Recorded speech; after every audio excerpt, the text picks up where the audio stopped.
नमस्कार शेतकरी मित्रांनो. सध्या महाराष्ट्रामध्ये मोठ्या प्रमाणामध्ये अवकाळी पाऊस झालेला आहे.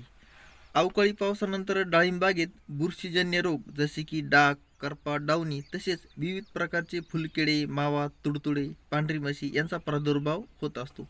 वेगवेगळ्या भागानुसार अनेक शेतकरी हे अनेक प्रकारची कीटकनाशके आणि बुरशीनाशके वापरतात.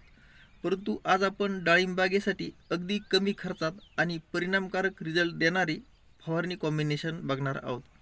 शेतकरी मित्रांनो, या समस्येवरती नियंत्रण मिळवण्यासाठी आपण सुरुवातीला बुरशीनाशक वापरायचे आहे, ते म्हणजे किटाजिन.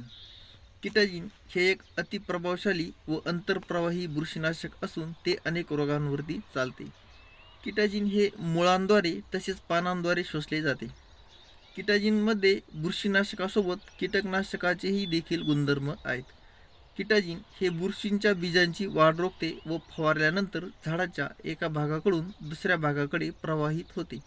किटाजिन हे झाडाची रोगप्रतिकारशक्ती वाढवण्यास मदत करते. याचे प्रमाण आपल्याला घ्यायचे आहे ते म्हणजे प्रति लिटर पाण्यासाठी 1 मिली.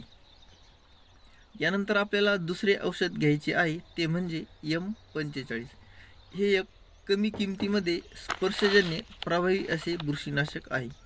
यामध्ये 20% मॅंगनीज व 2.5% जास्त असल्यामुळे झाडांना अन्नद्रव्याचा देखील पुरवठा केला जातो.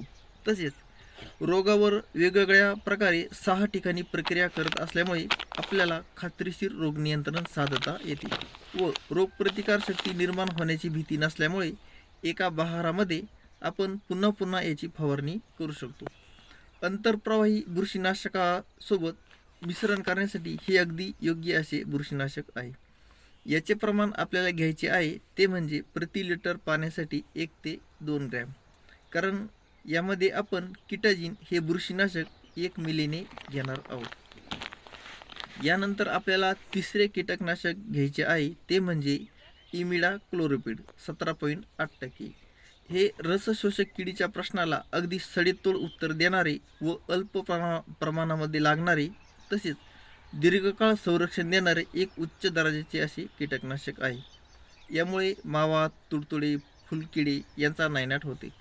याची शक्तिशाली अंतरप्रवाही व स्पर्शजन्य क्रियेद्वारे किडीचे नियंत्रण करते. तसेच मुळांद्वारे व पानांद्वारे शोषले जाण्याचा गुणधर्म यामुळे कीटकनाशकाचा अपव्यय हा कमी होतो. याचे प्रमाण आपल्याला प्रति लिटर पाण्यासाठी घ्यायचे आहे ते म्हणजे अर्धा मिली ते 1 मिली. आपली डाळिंबाची बाग जर सेटिंग अवस्थेत असेल तर यापासून मधमाशीला कोणत्याही प्रकारचा धोका होत नाही. हे तिन्ही औषधे एकत्र मिळून फवारणी केल्यास आपल्याला कमी खर्चामध्ये चांगला परिणामकारक रिझल्ट मिळतो. फवारणी करताना शक्यतो पाऊस येणार नाही याची खात्री करून फवारणी करावी. शेतकरी मित्रांनो, जर तुम्हाला ही माहिती उपयुक्त वाटली असेल तर व्हिडिओला लाईक करा आणि आपल्या चॅनलला सबस्क्राईब नक्की करा.